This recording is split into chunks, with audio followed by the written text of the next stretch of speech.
This is the first in a series of 3, although it might end up being 4, short video tutorials about how to play blues and boogie woogie piano.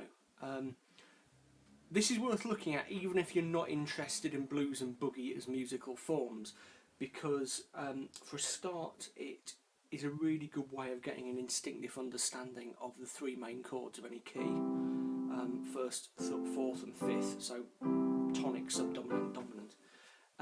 Secondly, it's quite a cool party trick, and it's not that difficult. It looks difficult, but compared to some forms of piano improvisation, it's not. Still needs a lot of practice to get reasonably good, but once you've got going, it's quite easy to see the end of the road, if you see what I mean. So, let's do a quick demo before we get going.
Okay, so that was very boogie-ish.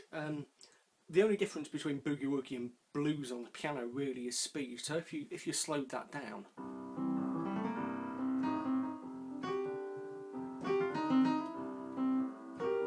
you would have something that was much bluesier. The first thing we need to sort out is the left hand.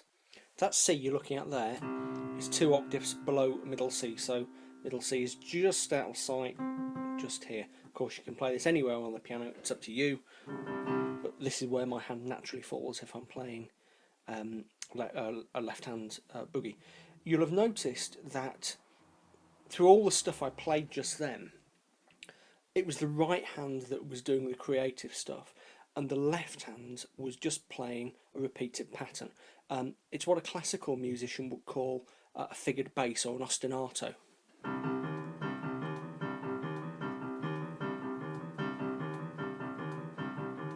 Let's slow that down and look at it. All I'm doing, I've got my pinky on the C and I've got my thumb on the G, and I'm going bang, bang, third onto the E flat, second onto the E natural, bang, bang.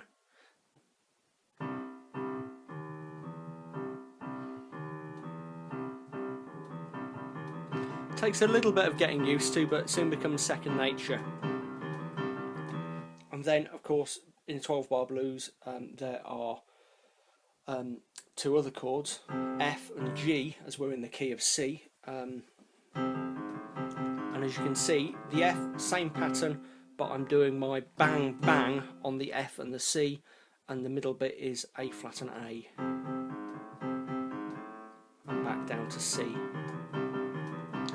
Up to G, see if you can work that out for yourself.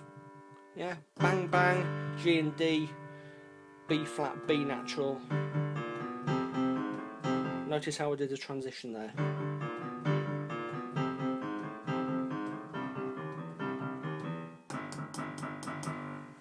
And the G, of course, is the dominant, so it's a good one to hit between choruses.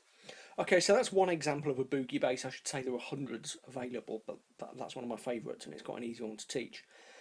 If you wanted to do a blues bass, a very simple one, again, you're on the C and the G. I've mentioned this before, but the reason we often miss the E, the third out, the E in C major in bass chords, is because it can make it sound muddy as you can, that's really sort of thick and chunky. It's a bit too much. So we just go for the C and the G. And that's a very natural blues bass, really easy. So I'm just on the 5th and the 6th above the C. Then the F, the same, just going up to the D. You get the idea. An interesting variant, and this is one we'll come to in a minute, is the rolling blues bass. See what I'm doing there? So pinky on the C, 2nd on the G, thumb on the A, and roll.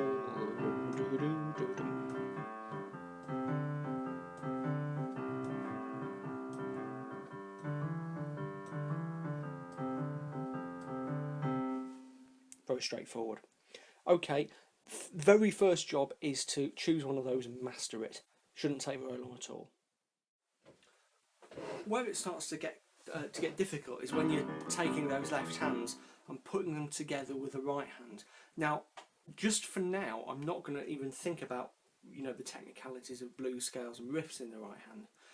We just want to get our right hand happily working with our left. And the way to do that is to start off playing with your left hand and just flat chords in the right hand. So I'm playing my figured bass on the C there. See, I can't talk and play the piano at the same time, it's so difficult. Anyway. Same for the F.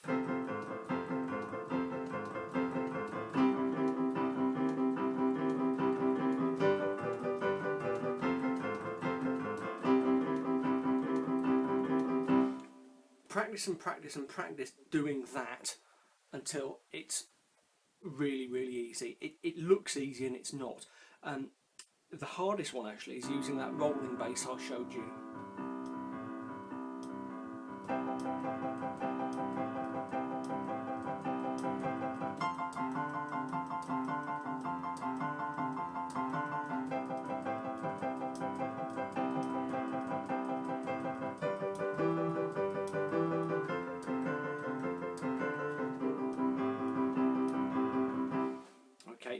That little exercise I've just done you there was the very first blues I ever did when I was about 12 or 13, and I just joined my school jazz band and I played it over and over and over, and it really requires some brain power to do it because your left and your right hands are doing very different things. So the first thing you need to do are those little exercises. Remember, right hand is only block chords. Get your left hand figured basses right first. Got the choice of 3 of them there. And when you're happy with those, start to put the right hand over the top, just using that little exercise.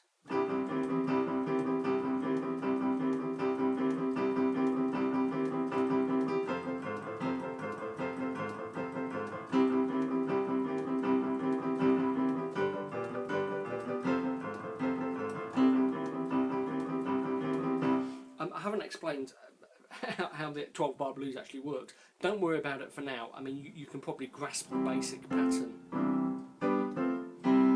but we'll talk about how that actually works in the next video. Don't worry about getting it exactly dead on 12 bars for now. Okay, so practice that. If you're not sure about your chords, look at the Piano World chord tool, which I'll link to in the body of the post on Jamcast where this video appears. And then in the next tutorial, we'll begin to look at what you can do in your right hand.